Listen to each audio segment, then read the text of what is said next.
And now to our coverage of the SNP leadership result. We'll join our colleagues at BBC Scotland.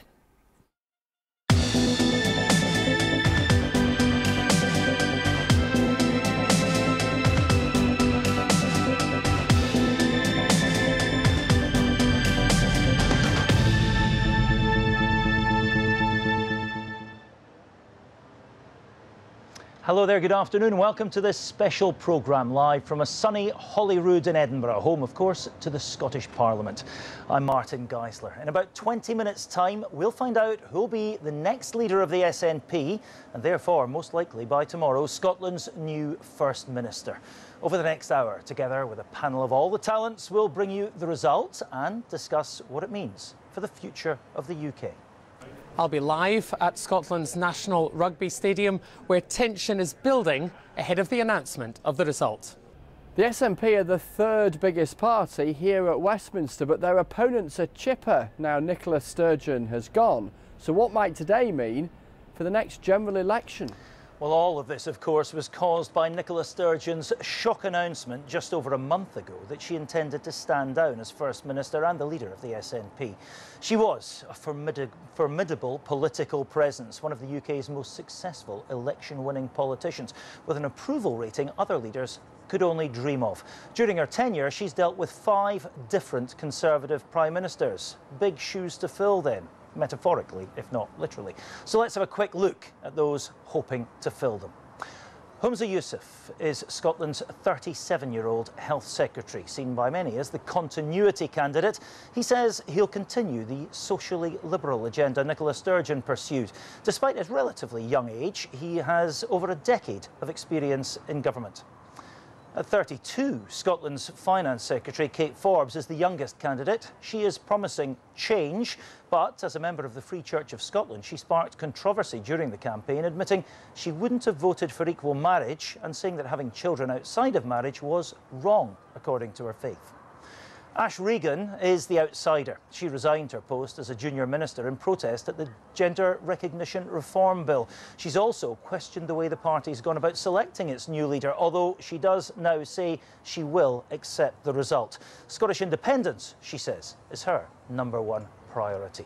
Well, with me throughout the programme this afternoon to offer their thoughts and analysis are the polling maestro, Professor Sir John Curtis, journalist and broadcaster Leslie Riddick, and the assistant editor of The Spectator, Isabel Hardman. Good afternoon to you all. Hello. Thank you for being with us. John, to you first.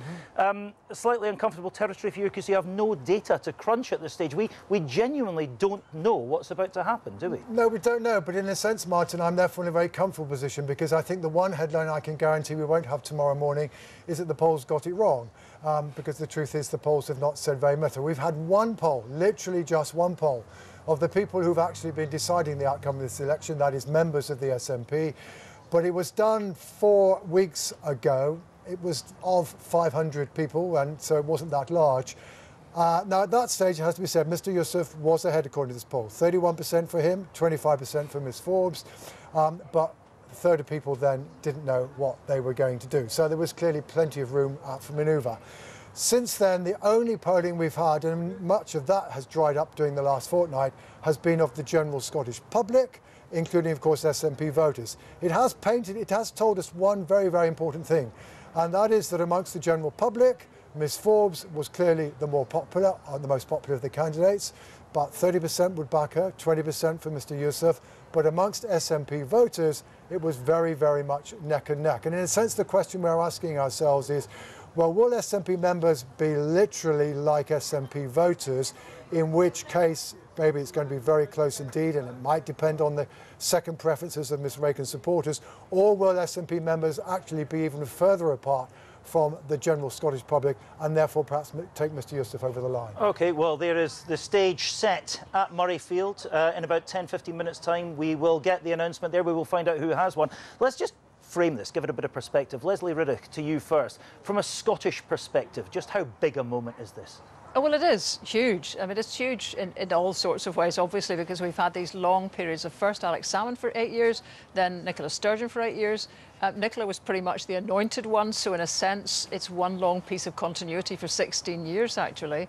There's a generational change because those two stalwarts came into politics when it was deeply unpopular to be in the SNP. I can remember being a broadcaster here and just there was a sense of, who are these people? You know, they were the opposition, but they were often not treated with much respect.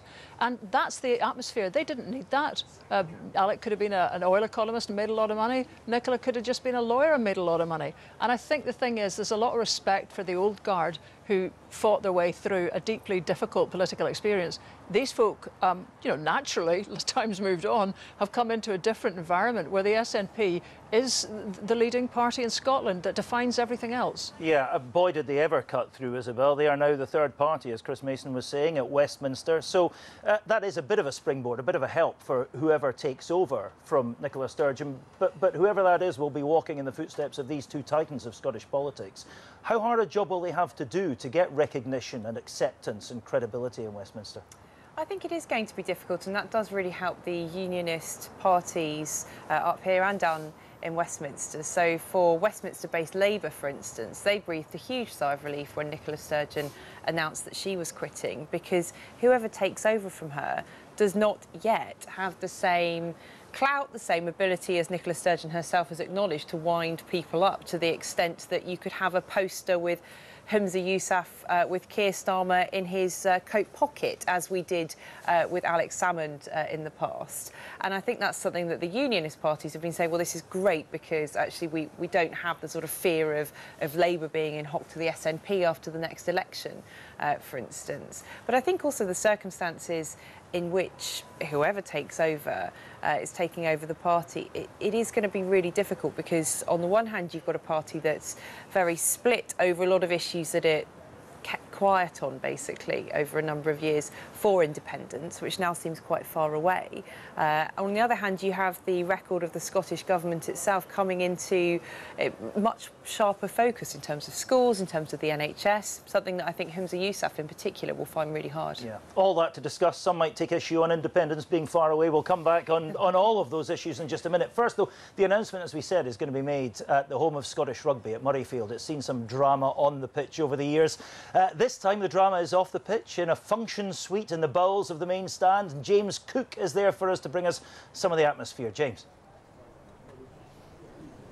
Martin, yes, a big and really quite busy function suite here at Murrayfield at Scotland's National Rugby Stadium, where the tension has been building for the past hour or so. Quite a number of party members here, family members of the candidates, supporters of the candidates, and a lot of journalists, reporters, photographers as well, of course. I've spoken very briefly to both Kate Forbes and to Humza Yousaf. I haven't seen Ash Regan yet, and both of them were smiling, and Kate Forbes told me she was looking forward to the result.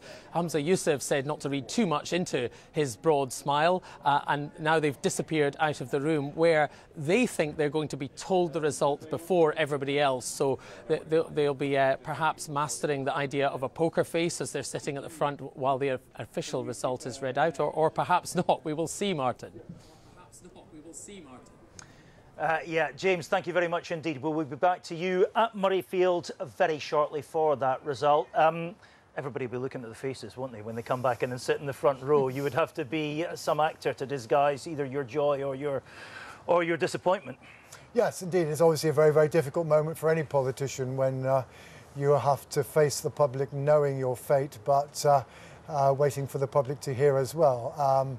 I mean, I think one has to say, perhaps now just standing aside from the party politics, obviously one has to hope that whoever wins and whoever loses in both cases do so with good grace. It obviously has been quite a fractious campaign. I suspect certainly a lot of SNP members will be hoping that, to some degree at least, all parties will be willing to bury the hatchet, and that will certainly be pretty crucial for the new leader. Yeah, let's look at that. Leslie Riddick, this has been quite a campaign, hasn't it? 6 weeks of intense drama. Just when you thought it was cooling off, up it boiled again. Quite damaging for the party. How damaging for the broader independence movement do we think, and how easy to heal will it be? Well, it has been a bruising one for the party, and the independence movement sits on the back of the SNP. There's no question about it. I think, you know, there's all sorts of tensions within a party. The size of the SNP, I mean, I think at one point it's been the third largest party in Britain, never mind the largest in Scotland. And holding that amount of disparate opinion together has only been possible with a commanding authority at the helm and the prospect of an independence referendum keeping everyone in line. So that phrase has developed, wheesht for Indy, which essentially means you keep quiet about everything else, But as soon as you have a change of command and possibly a lower priority seeming to be given to independence, well, why would you waste for Indy? So there's been a long build-up of all sorts of different issues. Why wouldn't there be? Because it's one country and half the population who wants to have a discussion about every aspect of how it's run and hasn't really been able to have it because the SNP has been such a tightly steered, top-down, leadership-controlled ship. So all of that is now coming to the fore, and actually it was always going to have to at some point. Yeah, controlled in every respect and really well and tightly controlled, Isabel, by Nicola Sturgeon, except on the issue of succession. She didn't put any succession plan in place. Are you surprised by that? Yeah, and I think a lot of MPs who I talk to when I'm down in Westminster have said that it is an opportunity for them, as Leslie says, to have a conversation about their identity, about what they really stand for, beyond independence, but it's also been a lesson for them in the perils of focusing too closely on just one person, to the extent that there's no training, no grooming of a successor. For instance, we talk about Humza Yousaf as being the continuity candidate, but really in terms of his performance, he's not really, well, either he's not allowed himself to flourish or he's not been allowed to flourish, depending on who you'd like to blame for that. Yeah, depending on who you speak to, you get very different views on Humza Yousaf in a variety of different regards. Let's go back down to Westminster then and hear from Chris Mason. Chris, just frame this for us from a Westminster perspective, if you would. Yeah, afternoon to you. Westminster is keenly watching what is happening in Scotland this afternoon for the very reasons that you've been exploring in the last 5 or 10 minutes, that the SNP have risen to be a hugely important power, clearly in Scotland, but then also beyond, because they are the third biggest party here at Westminster, pretty much freezing out, in particular, the Labour Party as far as seats here in Westminster is concerned in Scotland. And when you look at, as all the parties are here now very keenly, at the race towards the next general election, the maths is pretty straightforward. If you rewind to the last time that Labour won a general election, back in 2005, they won 41 seats in Scotland. They currently hold just a single one. And there is the beginnings within Labour. There was already, prior to Nicola Sturgeon resigning, but certainly since then there's been a sense within Labour in particular that this might be an inflection point where they can get a toehold back in to Scottish politics as far as general election seats are concerned, and every seat might matter to them in assembling a majority after the next election. It is no coincidence that in the last month, since the announced resignation of Nicola Sturgeon, Keir Starmer, the Labour leader, has visited Scotland 4 times. Pretty much every week he's been heading north of the border because he hopes, may occasionally think, but certainly hopes, that there is fertile political territory for Labour in Scotland now in the way that there hasn't been for years. Are you getting any sense down there, Chris, from the people you speak to as to who Labour and the Conservatives would rather win this afternoon?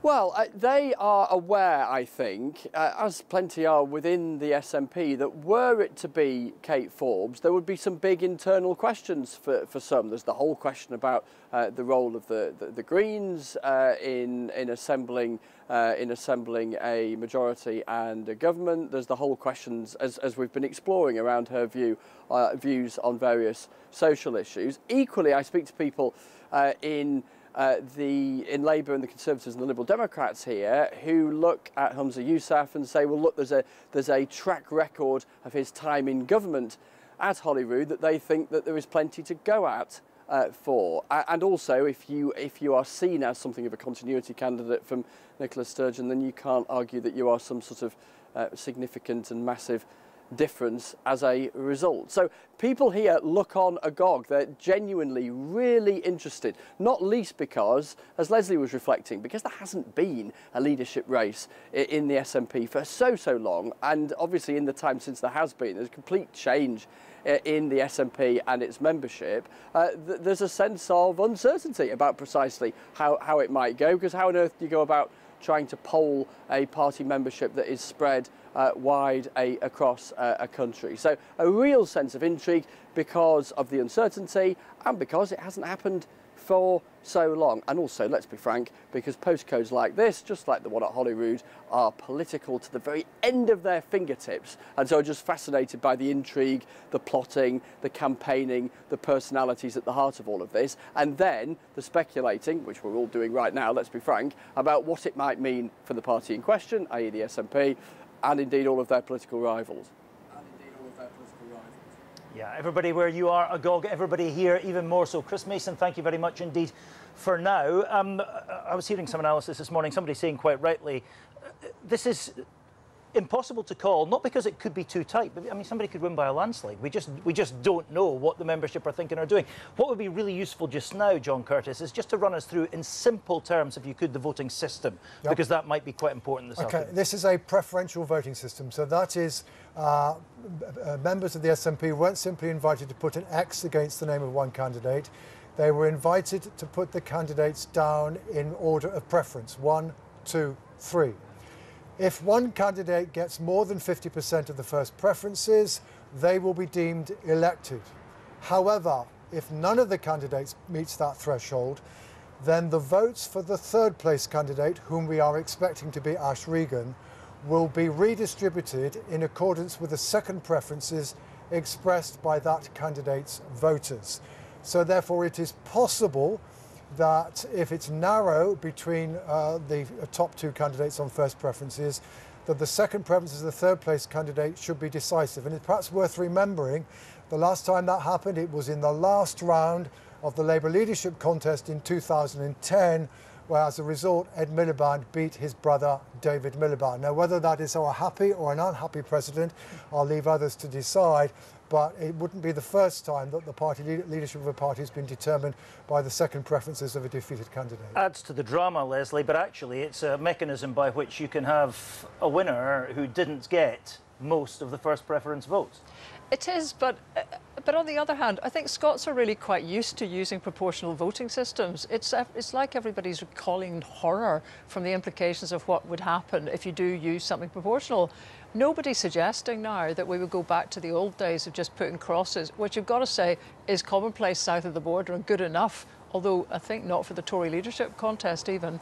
So, I mean, we've got to a stage where everybody, when it really matters, wants to have something proportional, and you've just got to accept the result. Before we move on, and all the talk will turn to who has won this, Isabel, just reflect for us for a minute on Nicola Sturgeon, the Sturgeon years, the Sturgeon era, the Sturgeon legacy. She has been a formidable political force here, has she not?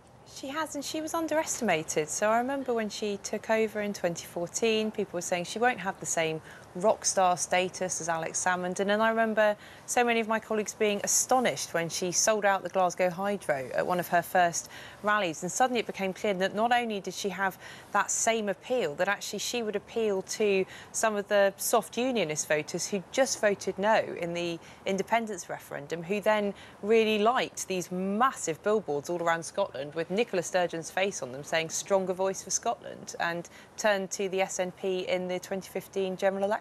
Yeah, looking back actually to when you mentioned the Hydro, Isabel, I mean those days, I mean 14,000 people, and it really was like a rock concert, Leslie. The membership that swelled so spectacularly 2014, 2015 after the independence referendum has been the subject of real controversy now, because we've only just found out last week actually how many members there are, the controversy surrounding the party's attempt, shall we say, to perhaps guard that more tightly than they should have, and leaking out information that wasn't entirely correct, have seen the chief executive go, the head of communications go. What's the state of the SNP at the moment? Well, internally, there's been a lot of difficulty with just an attempt to top-down control practically everything. That's to manage conference agendas so that, you know, motions that came in from lots of different branches just somehow never got onto the order paper. There was an entire slate, a sort of rejuvenation slate, if you like, elected about 4 or 5 years ago, one of whom was Douglas Chapman, who was elected as National Treasurer, tried to get in to see the books, couldn't see the books, resigned again.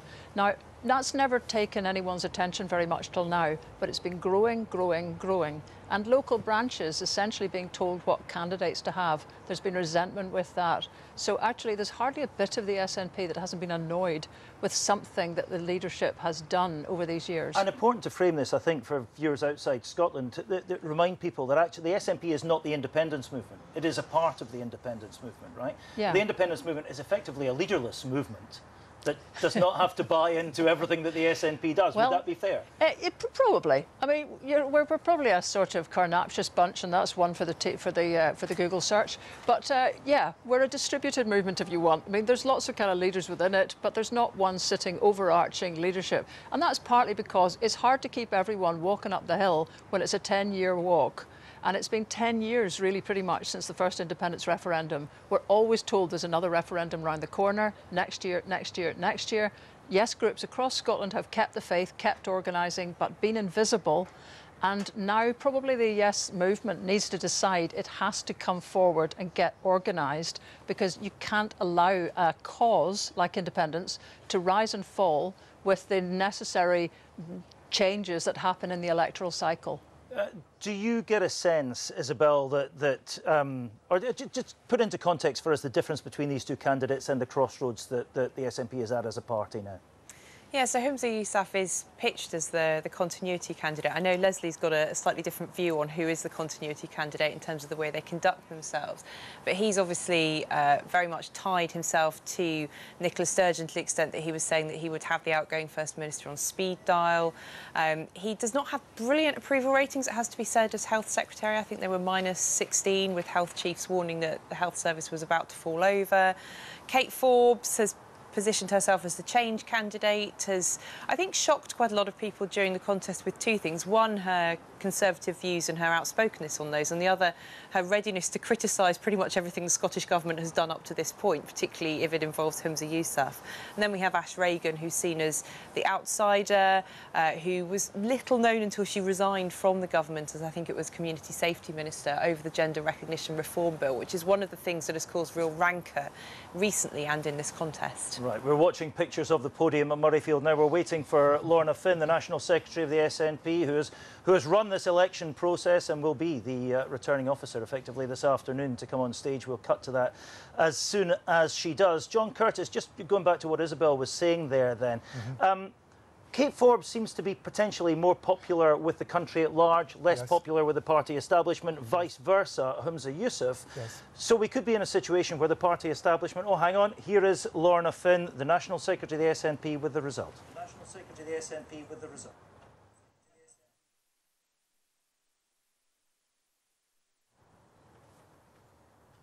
We're looking at the candidates just taking their seats there, and here comes Lorna Finn now. Good afternoon and welcome to Murrayfield. My name is Kirsten Oswald and I am the SNP Business Convener. And I'm delighted to be here today at the culmination of this election contest to choose our new SNP leader. The contest has taken our three candidates the length and breadth of Scotland. They've beamed into our living rooms via TV debates, and they've worked tirelessly to engage with members all over the country. So this is a historic moment for the SNP. And as we look forward to our new leader, I want to thank Nicola Sturgeon for her exceptional leadership over the past 8.5 years. I'd also like to convey my thanks to the candidates, to our members, and to everyone at SNP HQ and our National Executive Committee who've worked so hard behind the scenes to deliver this important exercise in party democracy. And I'm delighted to welcome to the stage to announce our new leader, Lorna Finn, SNP National Secretary.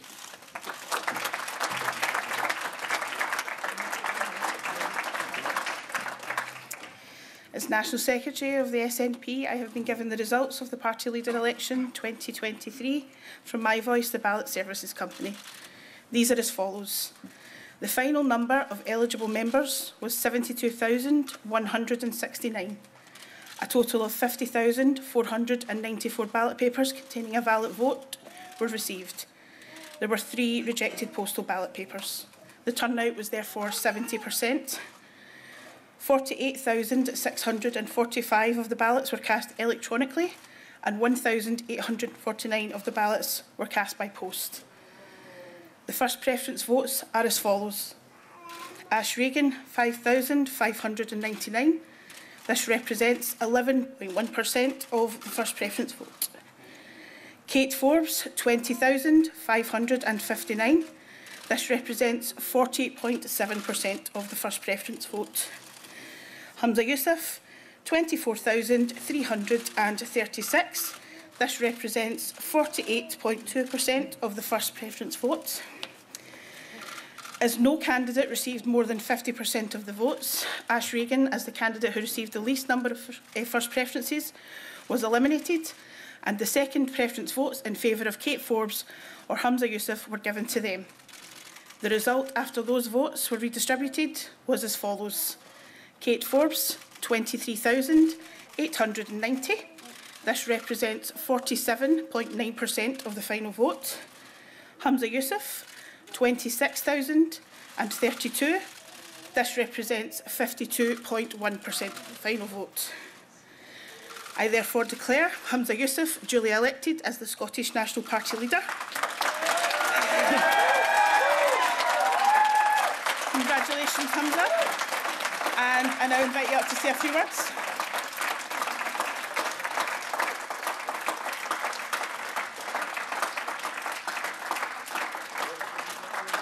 Hamza Youssef, the son of two first-generation immigrants from Pakistan, who's worked his way right up through the ranks of this party to the very top.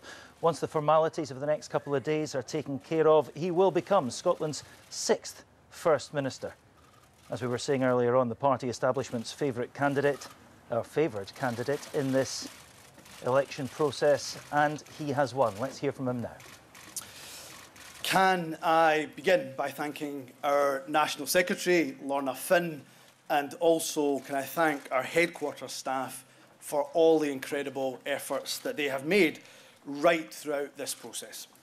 It is hard for me to find the words to describe just how honoured I am to be entrusted by our membership of the SNP to be the party's next leader and to be on the cusp of being our country's next First Minister. Can I begin by paying tribute to my colleagues, both Kate and Ash. During almost 20 hustings, it's probably felt like we've seen each other more than we have our respective families. You both have put in an incredible shift, and I know that collectively we will continue to work hard as part of Team SNP. I am not just humbled of that, I most certainly am. I also feel like the luckiest man in the world to be standing here as the leader of the SNP, a party I joined almost 20 years ago and that I love so dearly. Friends, it was the late John Smith, and he got it absolutely right when he said, "The opportunity to serve our country is all we ask. To serve my country as First Minister will be the greatest privilege and honour of my life, should Parliament decide to elect me as Scotland's next First Minister tomorrow." And just as I will lead the SNP in the interests of all party members, not just those who voted for me, so I will aim to lead Scotland in the interests of all of our citizens, whatever your political allegiance. If elected as your First Minister after tomorrow's vote in Parliament, know that I will be a First Minister for all of Scotland, that I will work every minute of every day to earn and to re-earn your respect and your trust. I will do that by treating you, the people of Scotland, with respect. There will be no empty promises or easy sound bites when the issues in front of us are difficult and complex, because government is not easy, and I won't pretend that it is.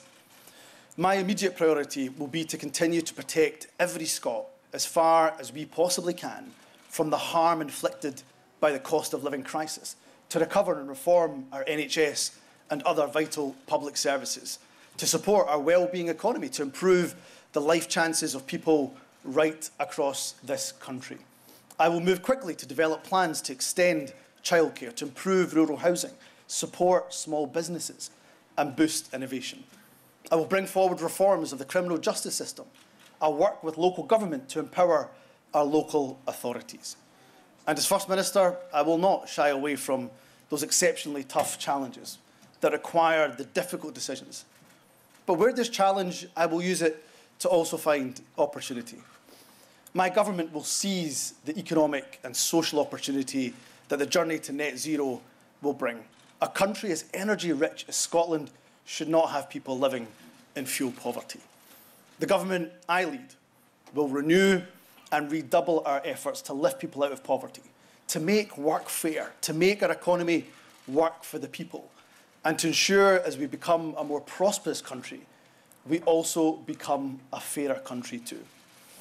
And while I have had my fair share of battles with the UK government over the years, and there may well be some to come, I will work with them and other devolved nations constructively where I can in the best interests of our nation. I'm a proud Scot, and equally a proud European too, and Scotland is a European nation. We want to return to the European Union and play our part in building a continent that's based on human rights, on peace, prosperity and social justice. To the people of Scotland, the SNP has earned your trust by governing well, by ensuring that your priorities are our priorities. As a party and as a government, we are at our best when we are radical and bold. And the challenges we face today, they require nothing less of us.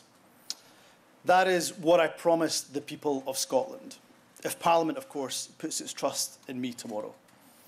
Joining the SNP, for me, was an act of hope, but it was also a statement of intent. I was determined then, as I am now, that we will deliver independence for Scotland, together, as a team. Leadership elections, by their very nature, can be bruising. However, in the SNP, we are a family. Over the last 5 weeks, we may have been competitors or supporters of different candidates. We are no longer Team Humza or Team Ash or Team Kate. We are one team, and we will be the team. We will be the generation that delivers independence for Scotland. Where there are divisions to heal, we must do so quickly, because we have a job to do. As a party, we are at our strongest when we are united. And what unites us is our shared goal of delivering independence for our nation. To those in Scotland who don't yet quite share that passion that I do for independence, I will aim to earn your trust by continuing to ensure we govern well, and earn your respect as First Minister by focusing on the priorities that matter to all of us. And in doing so, using our devolved powers to the absolute maximum effect to tackle the challenges of the day. And for those of us in this room and watching who do believe in independence, we will only win by making that case on the doorsteps. And my solemn promise and commitment to you is that I will kickstart our grassroots, our civic-led movement, and ensure our drive for independence is in fifth gear. The people of Scotland need independence now more than ever before, and we will be the generation that delivers independence for Scotland. Before concluding, I want to take the opportunity to thank some very, very special people indeed, and I wouldn't be standing here today if it wasn't for the support and the encouragement of a number of hard-working people. First of all, there is my amazing wife, Nadia. She is not just my rock, she is my compass, who helps to guide me through the most difficult times in life. There is no way, not a chance in hell, that I would be standing here if it was not for your love, for your support, and for your advice. Thank you for believing in me and for always being there for me. I will love you more, and I do love you more than words, more than the words that I can find to express. To my girls, this job will at times be all-consuming, I suspect, but know that there is no more important job in my life than being your dad. To Maya and Amal, you will always, always come first. To my mum, to my dad, to my sisters, thank you for your unwavering support throughout my life, for picking me up when I have been down and for telling me to keep going when at times I had my doubts. I'd also like to thank my phenomenal campaign team. You have worked day and night over the last few weeks to support me. You've all sacrificed time with your family and your friends because, like me, you believe in our vision of a progressive, socially just Scotland, and I will not let you down. A special mention to Neil Gray. He is quite simply the best cornerman I could have asked for. During the roller coaster of emotion that is any leadership contest, you have been by my side, and there is no way I would have made it to the finish line without your support. And to my good friend and colleague, Shona Robison, your wise counsel has been indispensable to me during this contest. To our now former leader, Nicola Sturgeon, and her deputy in government, John Swinney, thank you for your dedicated service to this party, to our country, and to all the people of Scotland. You have left me strong foundations to build upon. And thank you to my colleagues in both parliaments, across local government, and activists around the country who have been so supportive and so encouraging. I will ensure that I harness all of the talent across the party and across the country as I build that team that will take Scotland forward to deliver our nation's independence. From our brilliant MPs, led ably by Stephen Flynn and by Mary Black in Westminster, to our leaders in local government, as well as our exceptional group of MSPs in the Scottish Parliament, our Parliament has an array of talent right through its ranks. Our parliamentarians, our councillors, our activists, our members, all have a vital part to play on our journey to independence, as do our friends right across the independence movement. To have your confidence as I take on the role as SNP leader means so much to me. My final thanks is to my grandparents. Unfortunately, they're no longer alive to see this day, but I'm forever thankful that my grandparents made the trip from Punjab to Scotland over 60 years ago. As immigrants to this country who knew barely a word of English, they could not have imagined in their wildest dreams that their grandson would one day be on the cusp of being the next First Minister of Scotland. As Mohammed Yusuf worked in the Singer sewing machine factory in Clydebank, as Rahmat Ali Bhutta stamped tickets on the Glasgow Corporation buses, they could not have imagined, as I say, in their wildest dreams, that 2 generations later, that their grandson would one day be on the cusp of being Scotland's First Minister. We should all take pride in the fact that today we have sent a clear message that your colour of skin, or indeed your faith, is not a barrier to leading the country that we all call home. From the Punjab to our Parliament, this is a journey over generations that reminds us we should be celebrating and always celebrate the migrants who contribute so much to our country. This is what drives my commitment to equality, that will underpin my actions as First Minister. Thank you for the honour of choosing me to be your nominee to become Scotland's 6th First Minister. I will dedicate every waking moment to serving you, the people of Scotland. Thank you very much.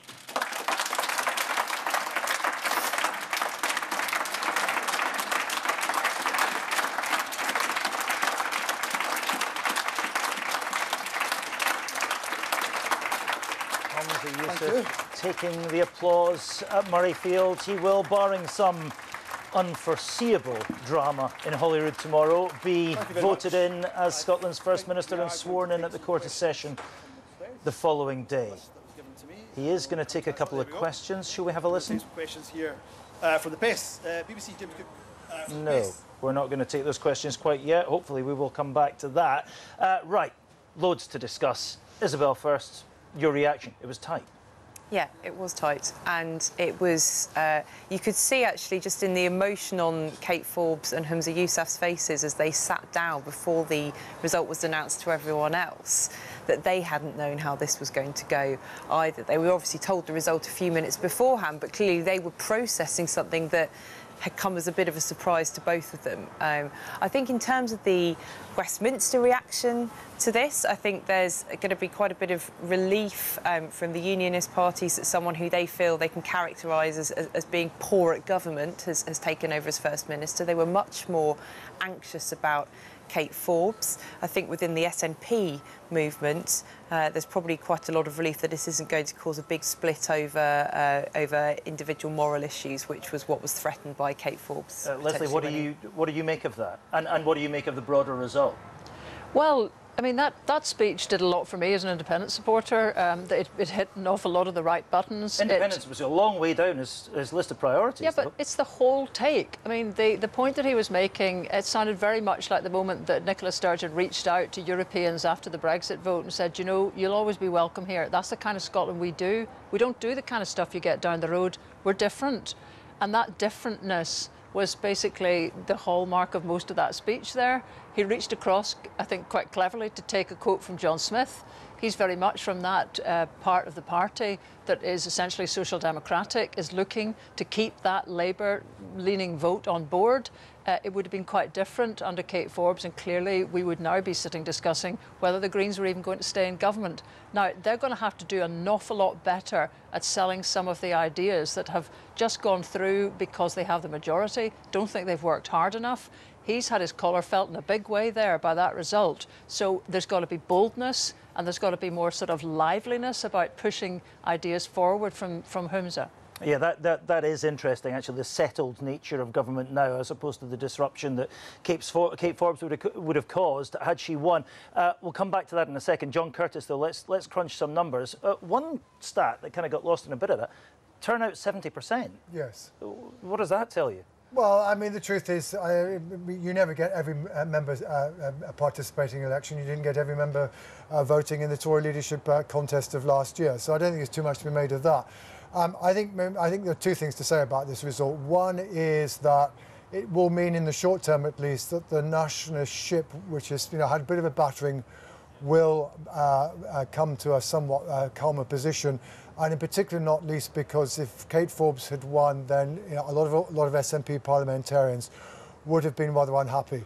But given the strength of Mr Yousaf's support within the two parliamentary parties, one has to say that only getting 52% of the vote after the redistribution was a rather narrow result. So I think while in the short term he will bring his party together and he will be able to form administration with ease, I suspect he's going to have to offer Miss Forbes a position, a senior position in the cabinet, perhaps remaining as finance secretary. Whether or not she decides to take it, that might be another matter.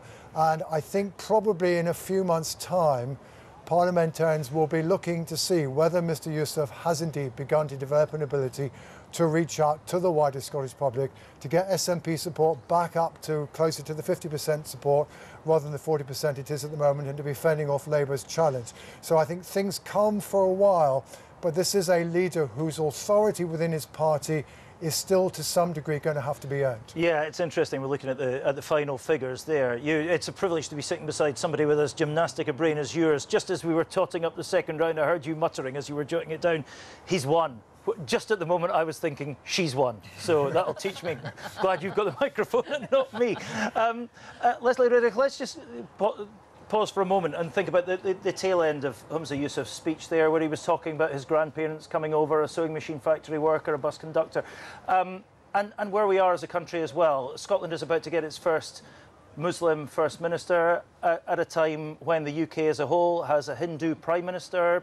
It's a moment worth consideration, isn't it? Yes, it is. I mean, that's a tremendous strength, actually, across the parliaments, that ethnic minorities are not in any way seen as some sort of difficulty in terms of election and winning elections.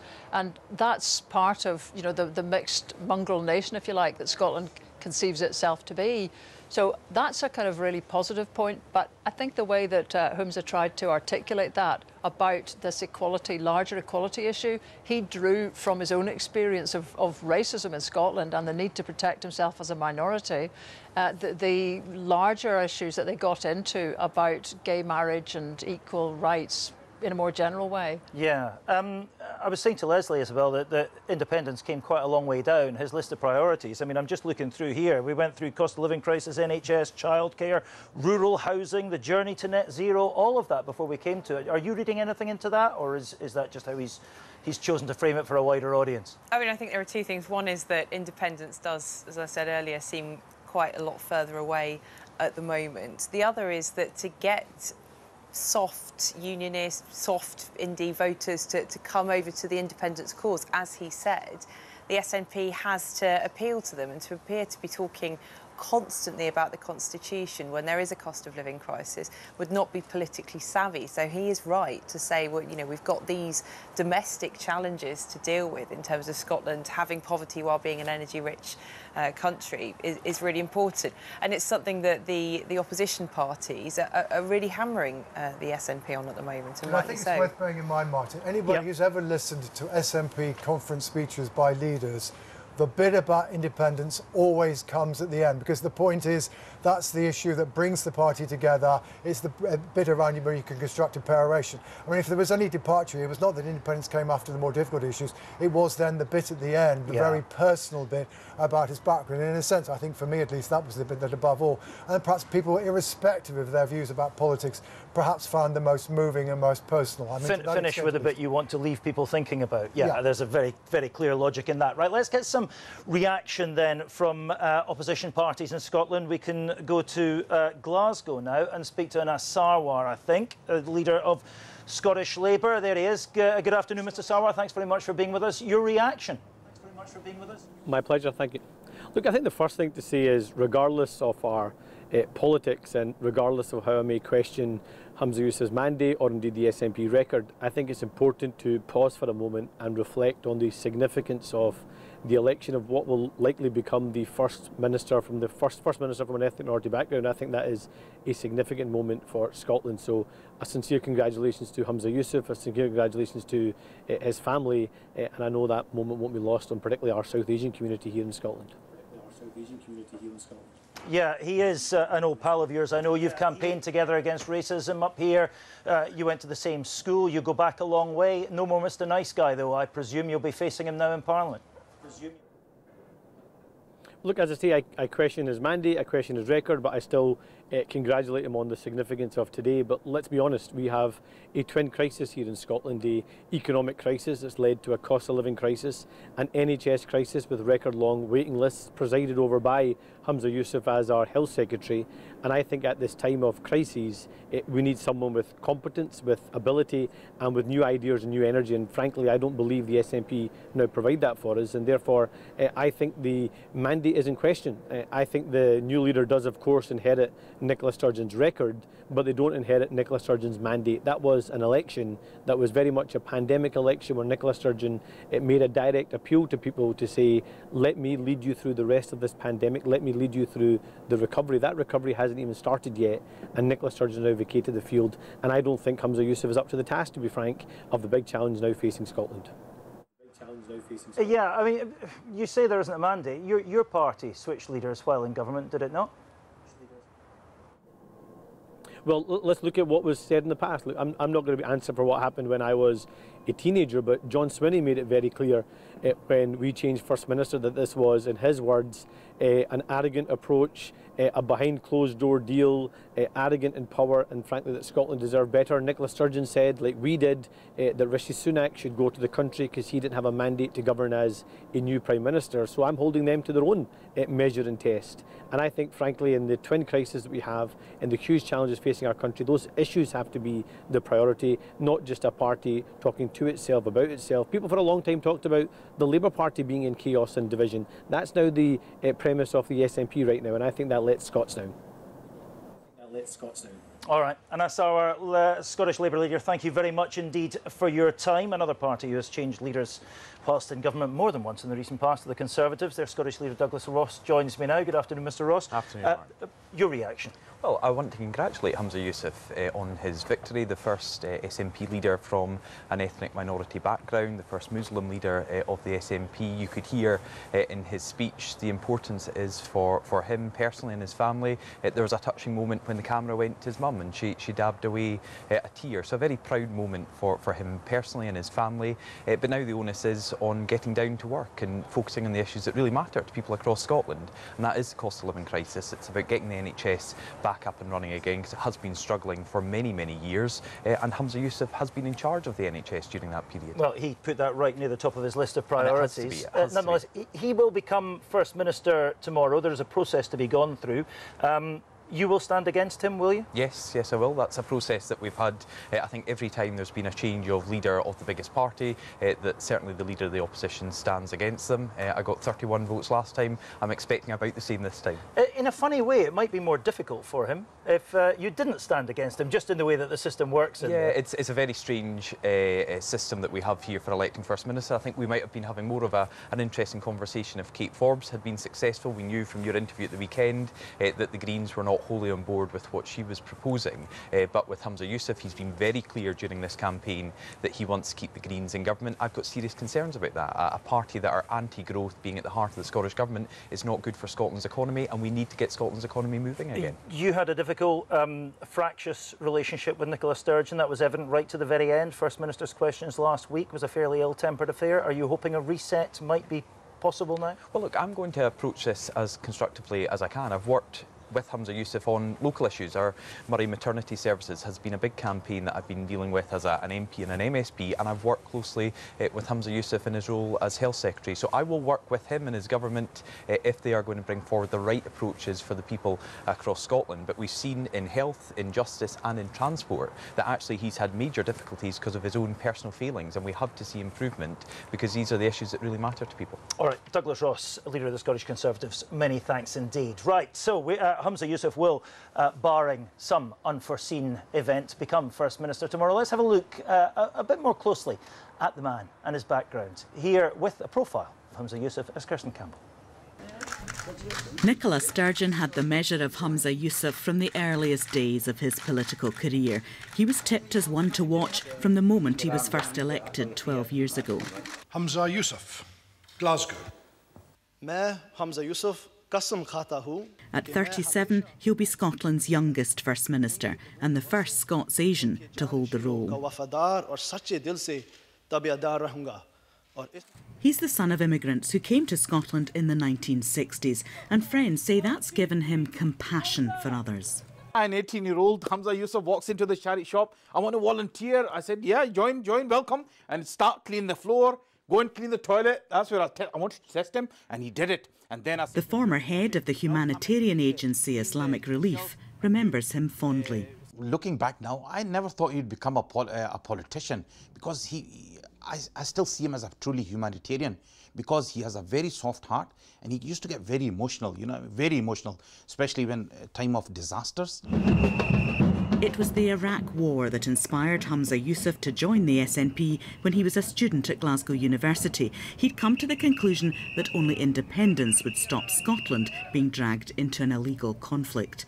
Friends from the time say he's always served those who are less fortunate. He's a people person at heart, he cares about what he does and for the country, and I think that's what drives him, He's affable, he's dependable, and I think that comes through in what he does in the public eye.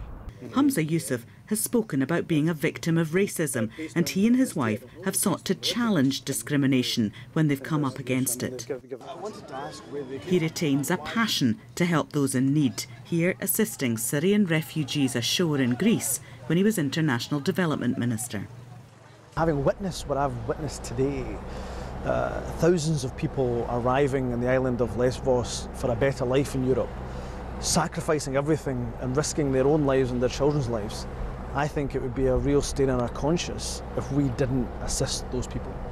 He's a career politician seen as the continuity candidate, but during the leadership campaign, his record in government came under attack from his opponents. When he was Transport Minister, he was fined for driving without insurance. He had a spell as Justice Secretary too, while as Health Secretary he may have avoided strike action in the NHS, but post-pandemic waiting lists are at an all-time high. Described as a son of the SNP, now it's Humza Yousaf's turn to lead. His challenge to reunite a divided party and to govern a divided nation. Kirsten Campbell, BBC News, Holyrood. Kirsten Campbell there with a profile of Humza Yousaf. Let's go down to Westminster once again now, shall we, and speak to the BBC's political editor, Chris Mason. Chris, just sum up your thoughts for us, if you would, in the context of the size of the SNP representation at Westminster. 45 seats there. This is a party with a big chunk of power down there, so it's an important moment. Exactly that, exactly that, and a real moment, of jeopardy. I know, speaking to senior figures within the SNP this morning, there was a sense of apprehension, whichever side they were on, as far as how this might turn out, and it was mighty close, wasn't it, as your discussion has been reflecting. Now, for the SNP and the SNP's political opponents, a chance in the coming days to survey the new political landscape, the post-Sturgeon political landscape in Scotland, the implications that that has at Holyrood and in Scottish politics, but then in wider UK politics here at Westminster. I think, as we've been hearing from the political opponents of the SNP, there will be reflections, I suspect we'll get this from the Prime Minister shortly, of how big a moment it is that Scotland's, in all likelihood, soon-to-be First Minister is from a minority ethnic background, just as the Prime Minister is, just as the Mayor of London is. That says something and will be remarked upon significantly, I think, about the UK in 2023. But then we will get to the raw politics. And the simple truth right now is that the SNP's principal political opponents see this as an opportunity, that the SNP have had two dominating figures back-to-back as leader.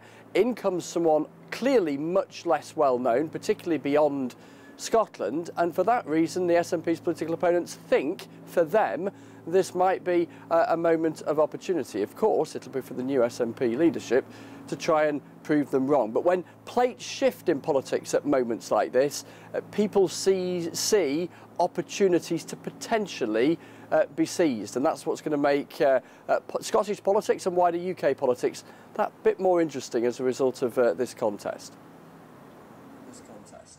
Chris Mason, thank you very much indeed. Let's turn our attention in the minutes we have left then to the great tectonic shift that the SNP want to create, independence. John Curtis, just sum up for us where we are at the moment with that, if you could. Well, if you take the average of the polls that have been done during the leadership contest, support for independence is averaging 47%. That's the lowest that it's been certainly since 2019. We've been getting used to having opinion polls where support for yes has tended to be almost at the 50% mark. It has eased back a little. But I think the important thing to realise about all of this is that we are now looking at a very, very different independence debate from the one that we had back in 2014. There was a lot of talk during 2014 about whether or not an independent Scotland could be a continuing member of the European Union, but frankly it was irrelevant. Voters weren't voting on the basis of the European Union. Now we're looking at an independence debate where the choice isn't simply about being inside or outside the UK. It's actually about being inside the UK but outside the European Union, or outside the UK but inside at the European Union. And support for independence now in Scotland is 3 times higher amongst those people who want to be inside the European Union, which of course in Scotland is around 2/3 of the public in Scotland, than it is amongst those who want to be outside the European Union. And I think one of the crucial challenges facing the new leader will be to get the debate about independence kick-started again, getting something people want to talk about, because that in the end was what Nicola Sturgeon was not able to do in the post-pandemic environment. How does he do that, Leslie Riddick?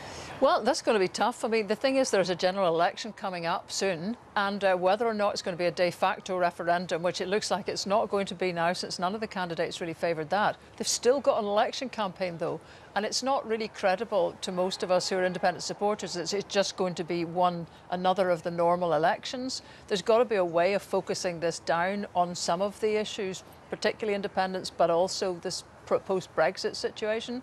So there's got to be some energy put into that. I hear also Humza saying he wants to restart the grassroots campaign. To be honest, that's not really for the SNP to do because they were never quite there. So there's going to have to be much closer working with the Yes movement. Isabel Hardman, finally, very briefly, you write for The Spectator, unionist publication. Do you think independence is a more distant thought now than it was 6 weeks ago, in 20 seconds? Yeah, I think it is actually, and I think the unionist parties, both here in Holyrood and down in Westminster, are probably feeling quite relieved currently. All right. Thank you, Isabel. Thank you, Leslie. Thank you, Professor Sir John Curtis. And thank you for being with us here at Holyrood this afternoon. The SNP has a new leader. Tomorrow, Scotland will have a new First Minister. Its 6th First Minister, Humza Yousaf. For him, the hard work starts now. For us, that's it for this afternoon. Enjoy the rest of your day, whatever you've got planned. Goodbye.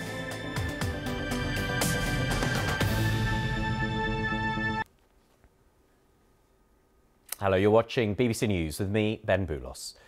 People who vandalise public spaces will have to repair the damage they cause within 48 hours of being given an order under new government plans unveiled by the Prime Minister this morning.